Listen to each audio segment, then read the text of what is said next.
Bonjour, aujourd'hui je souhaite vous parler des problèmes de poids.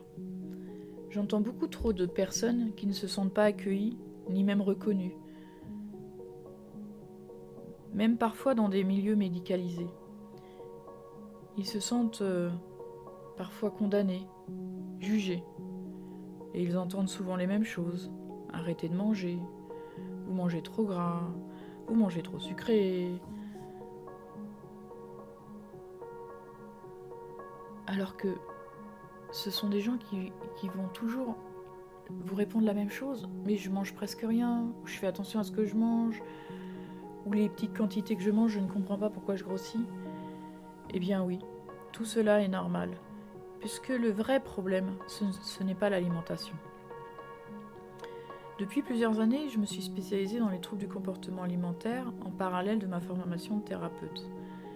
Et aujourd'hui, je vais vous expliquer succinctement, avec quelques mots, ma représentation de ce qui se passe réellement pour vous. Donc, quand nous naissons, nous sommes un petit être pur et nature, et à côté de nous va se former ce mental qui va commencer à être nourri par nos figures d'autorité, nos parents, et puis après toutes les autres figures d'autorité qu'on va rencontrer dans notre vie. Ça peut être nos parents marraines, ça peut être des professeurs, l'instituteur, un mentor, n'importe. Et ce mental va se construire de plus en plus, grossir de plus en plus. Et plus il va grandir et grossir, plus il va étouffer la part être qui, elle, va disparaître à peu près vers nos 8 à 10 ans à peu près. Elle va pas disparaître, elle va, puisqu'elle meurt pas, hein, elle va juste disparaître sous le poids de ce mental qui prend trop de position. Donc il va s'étouffer en fin de compte, notre part être. Il va être coincé. Et de ce fait-là, voilà, nous grandissons, donc l'adolescence, la vie d'adulte, voilà. Entre-temps, il faut savoir que depuis que vous êtes né, toutes les émotions que vous vivez, comme on ne les comprend pas, puisqu'on ne nous a pas appris, hein, à l'école, on ne nous apprend pas à exprimer, à comprendre nos émotions. Donc puisqu'on n'a pas compris nos émotions, nous allons les réprimer. Donc réprimer, qu'est-ce qui se passe concrètement ? Je vis une émotion, je ne la comprends pas, elle se bloque, elle se crispe à l'intérieur de moi. Donc pour vous imaginez donc 4 sauts justement, puisque nous avons 5 émotions, mais nous n'allons pas parler de la joie, nous allons parler des 4 autres. Donc il y a la peur, la tristesse, la colère et le dégoût. Donc imaginez 4 sauts à émotions qui sont vides quand vous naissez, et qu'à chaque émotion que vous allez vivre, elle va être réprimée et mise dans ce seau. Forcément, nous passons tous par là, hein. Je n'ai pas encore connaissance aujourd'hui de quelqu'un qui a, dès sa naissance, réussi à exprimer ses émotions, qui n'a pas rempli ses seaux. Ça, non, c'est... Malheureusement, non, on est tous passés par là, on a tous rempli nos seaux, plus ou moins rapides, hein, selon les expériences de vie qu'on a. Et ce qui est important, c'est qu'une fois que votre seau il est plein, donc là, il n'y a même pas une question d'âge, enfant, ado, adulte, non, une fois qu'il est plein, on va surréagir aux émotions. C'est ce qui se passe quand vous voyez que vous ne supportez plus quelque chose de l'autre, vous ne supportez plus quelque chose pour vous, vous êtes de plus en plus en colère, vous vous sentez de plus en plus sensible ou triste.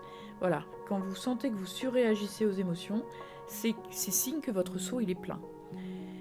Pendant tout ce temps-là, votre corps a essayé de vous faire passer des messages, de vous faire comprendre des choses, sauf que si on n'est plus connecté à sa part-être, on ne peut pas entendre les messages réels du corps, puisque le mental, lui, ne peut pas vous aider à ça. Donc, il se passe quoi, concrètement ?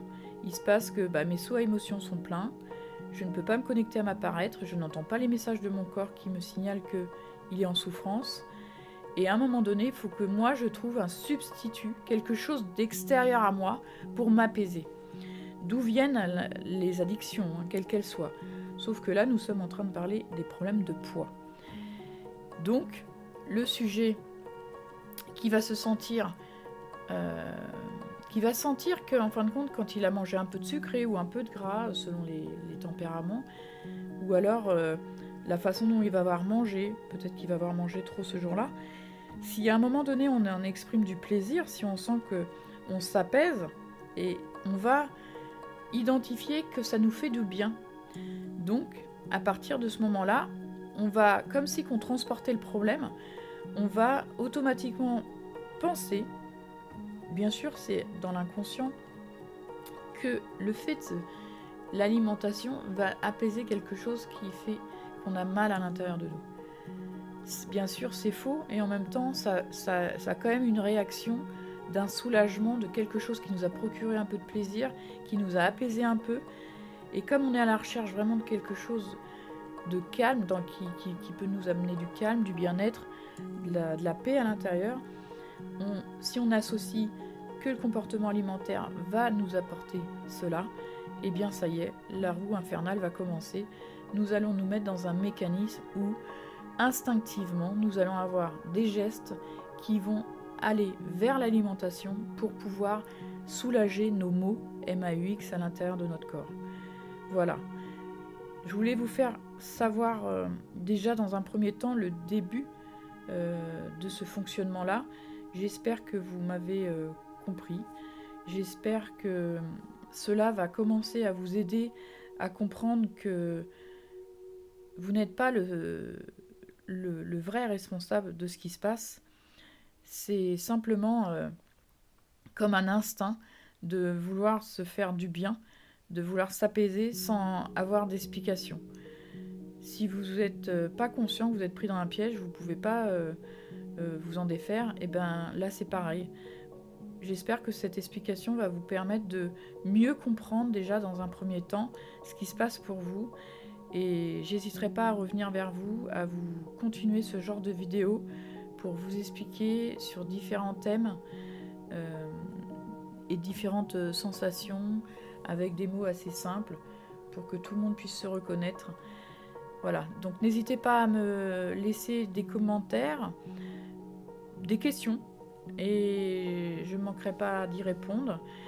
Je consulte en présentiel, je consulte en vidéo, par Zoom, par WhatsApp, par téléphone. N'hésitez pas, tous mes liens sont sous cette vidéo. Et si vous avez aimé, n'hésitez pas à liker, faites partager à plus de monde. Voilà. Je vous souhaite une belle journée et je vous dis à bientôt. Au revoir.